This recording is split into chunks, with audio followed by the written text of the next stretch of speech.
Good morning, all.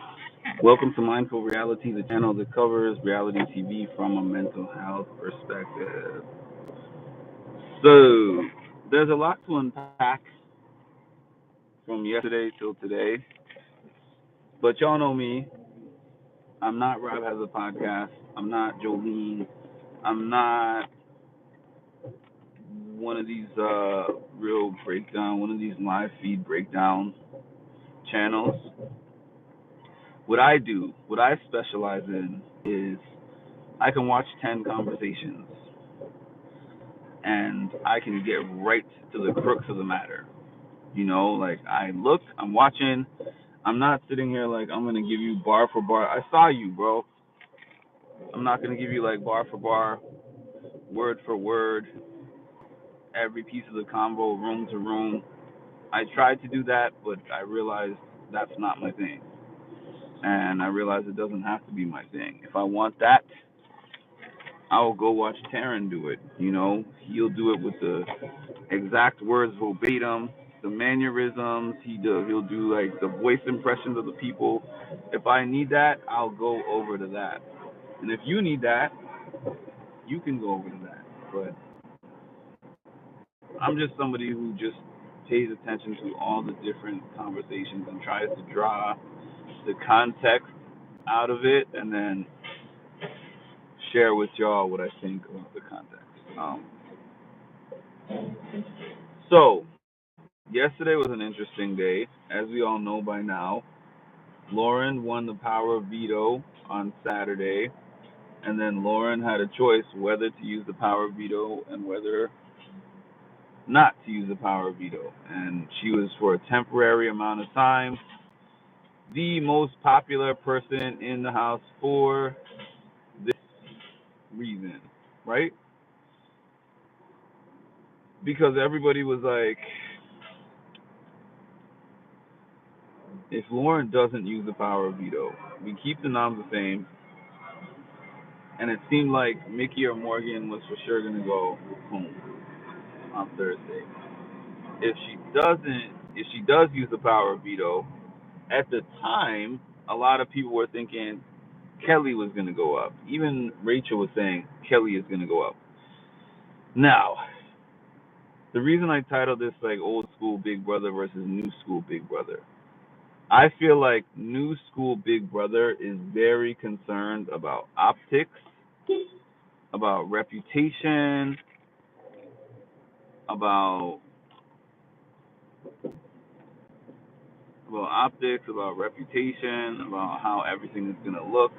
If somebody yells at somebody, then they're talking to somebody else, and they're like, "How's this gonna look on TV?" They're like, "Oh, this is a TV moment, TV, TV, TV." So I think that for these new school people, before they even get on the TV, I think they're coached and trained. I mean, as they probably should be.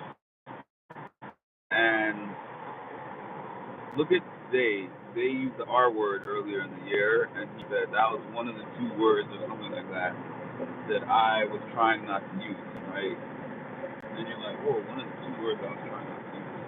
Okay. That means that you spoke about it beforehand, and it was like, I can't say this word is a no-no, this action is a no-no. Like, I think that even though the older eras knew that they were on TV, they were not necessarily thinking, let's make this TV moment, nor were they like, if I make this particular pick, if I put these two people on the block, what people are going to think, or I have to do what's best for the house. That's one of my least favorite statements ever. Like, I got to do what's best.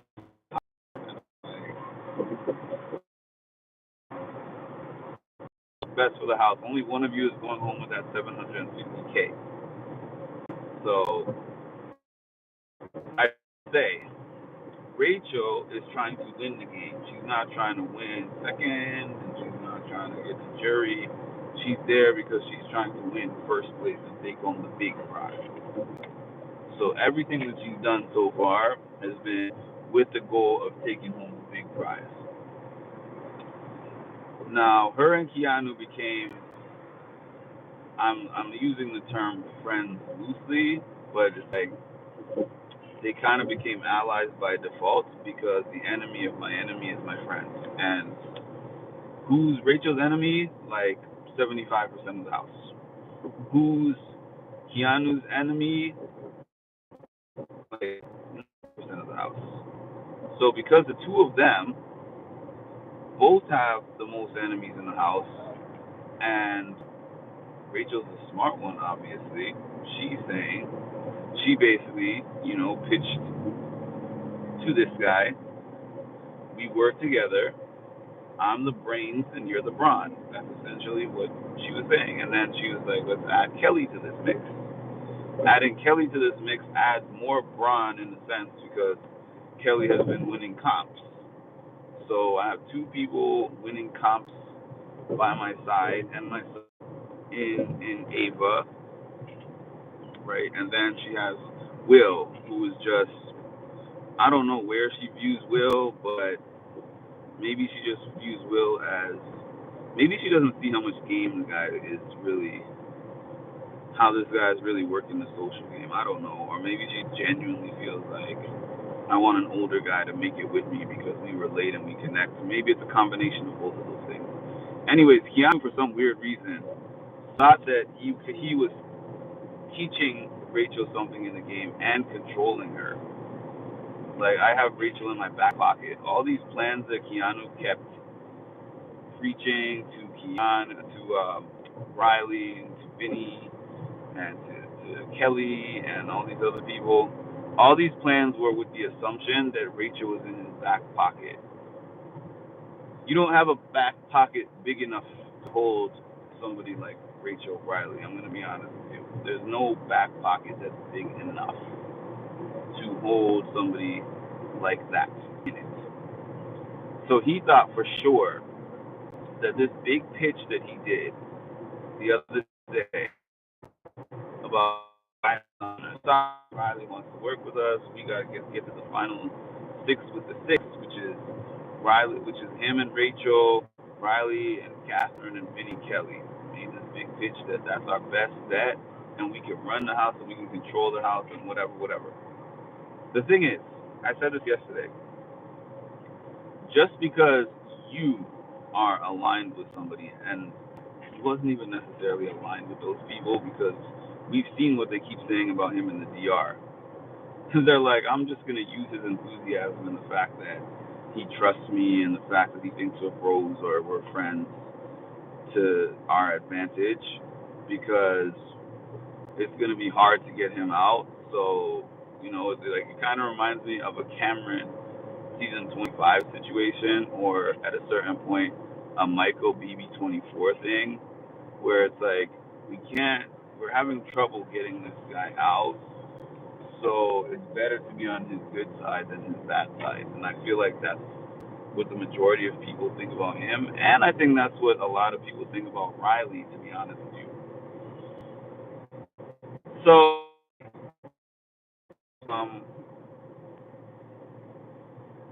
Lauren came to Rachel and said, I think that I'm going to use the power of veto.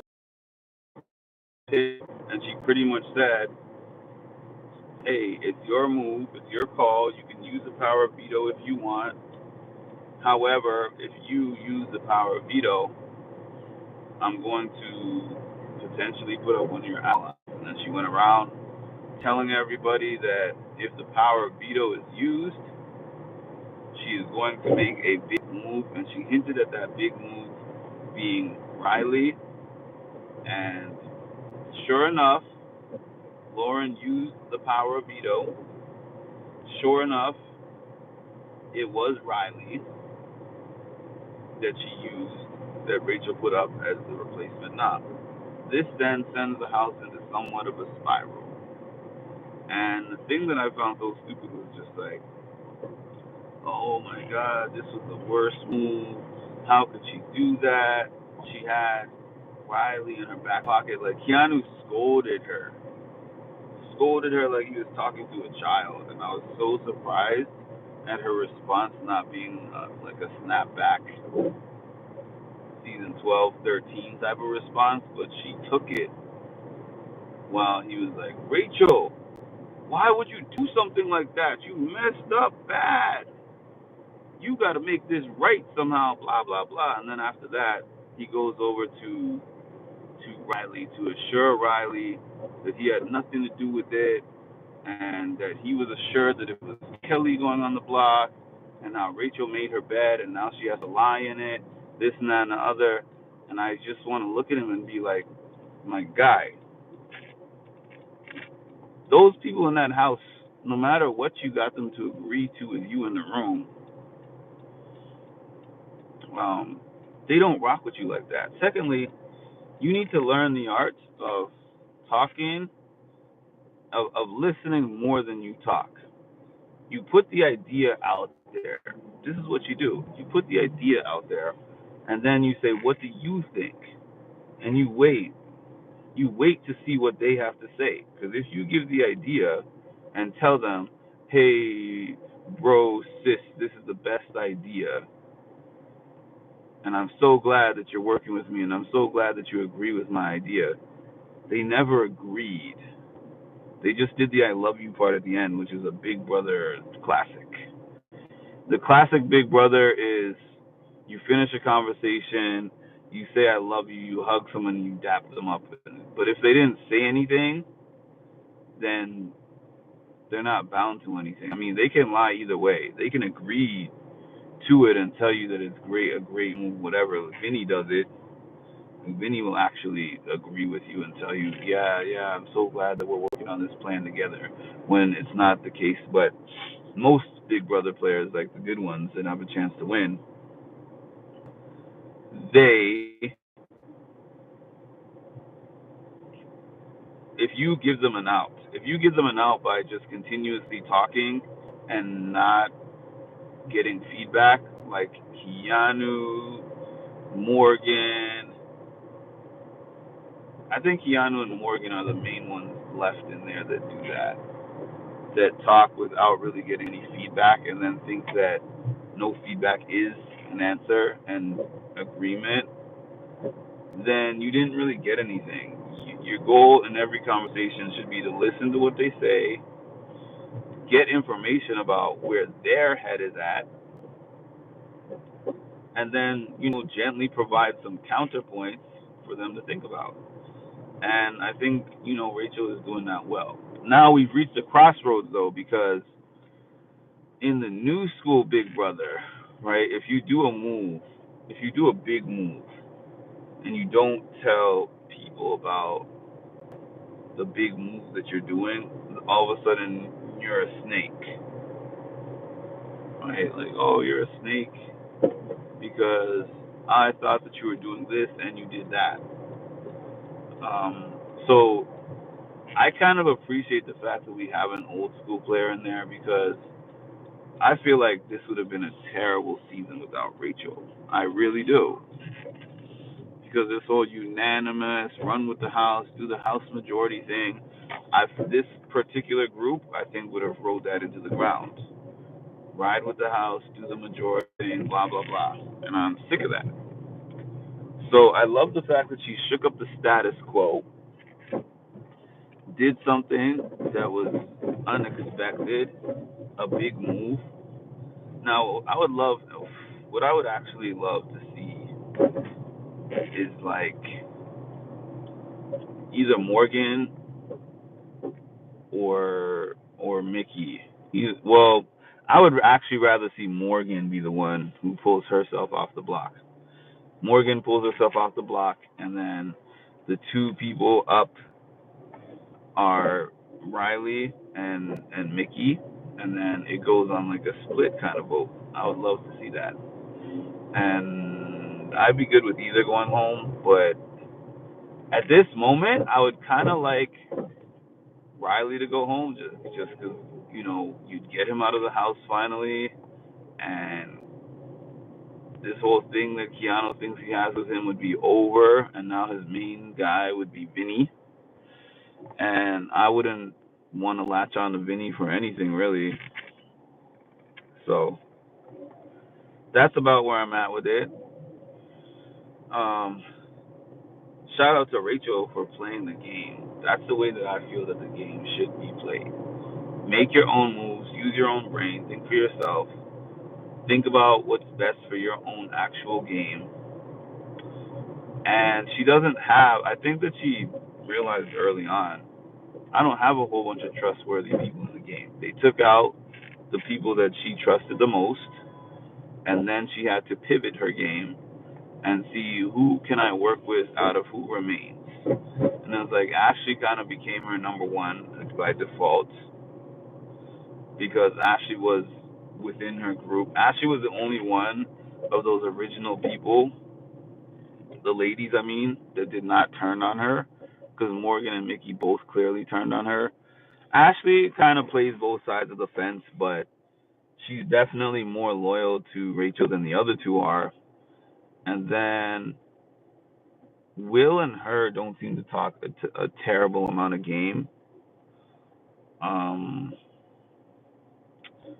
who else? And then the whole Keanu thing. She was saying, "I'm scared that I can trust you. I'm scared that I can't trust you." And I think that he's proven to her that there was a legitimate reason for that fear.